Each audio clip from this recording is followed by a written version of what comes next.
Hi everyone, मी आज तुमच्यासोबत काही दिवसापूर्वी मी गाजर हलवा बनवलेला त्याची व्हिडिओ शेअर करत आहे। काही दिवसांपूर्वी बाजारात मला असे सुंदर गाजर दिसले, मग मी ते 2.5 किलो घेतले होते आणि ते साल काढून मी प्रोसेसरला खिसण्यासाठी लावत आहे। तर एका हाताने व्हिडिओ काढत असल्यामुळे मी एका हाताने प्रोसेसर यूज करते। प्रोसेसर असल्यामुळे एवढे गाजर खिसायला काहीच वाटत नाही, त्यावर लगेच खिसून होतात। माझी फॅमिली खूप मोठी आहे आणि मला सर्वांसाठीच गाजराचा हलवा बनवायचा होता, त्यामुळे मी एवढे जास्त गाजर घेतले होते आणि एवढे जास्त खिसणे तर काही हाताने सोपं जात नाही, म्हणून मी प्रोसेसरचा यूज केला। तर प्रोसेसरला असं मोठं खिसलं जातं, पण खूप चांगलं एकसारखं खिसलं जातं। मी कढईत तूप घेतलं आणि त्याच्यामध्ये खिसलेले गाजर टाकून ते परतून घेत आहे।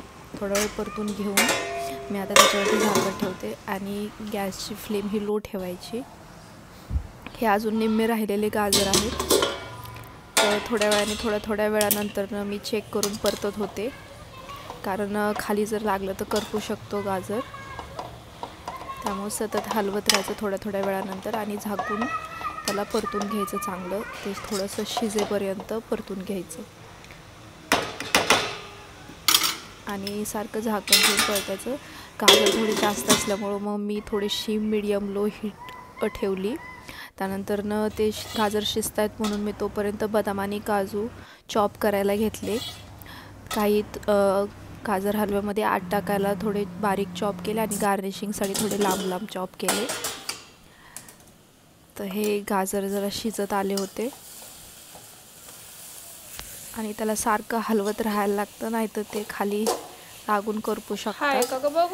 कढई छोटी असल्यामुळे मी हाफ पोर्शनमध्ये 2.5 किलो गाजराचा हलवा केला। मागे ऋग्वेदचं रडणं पण चालू होतं की त्याला वाटायचं मला अटेंड करावं आणि मला हलवा पण अर्जंट बनवायचा होता। हे मी अमूलचं मिठाई मेड घेतलेलं आहे। तर गाजर हलवामध्ये कंडेन्स मिल्क टाकल्यामुळं थोडं पटकन गाजर हलवा होतो।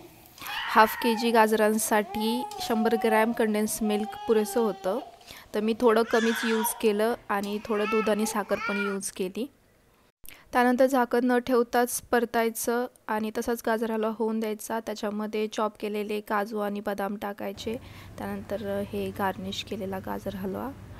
सो असा झाला माझा गाजर हलवा। तुम्हाला कसा वाटला मी बनवलेला गाजराचा हलवा कमेंट करून नक्की सांगा आणि व्हिडिओला लाईक करायला, चॅनलला सबस्क्राईब करायला विसरू नका। थँक्यू।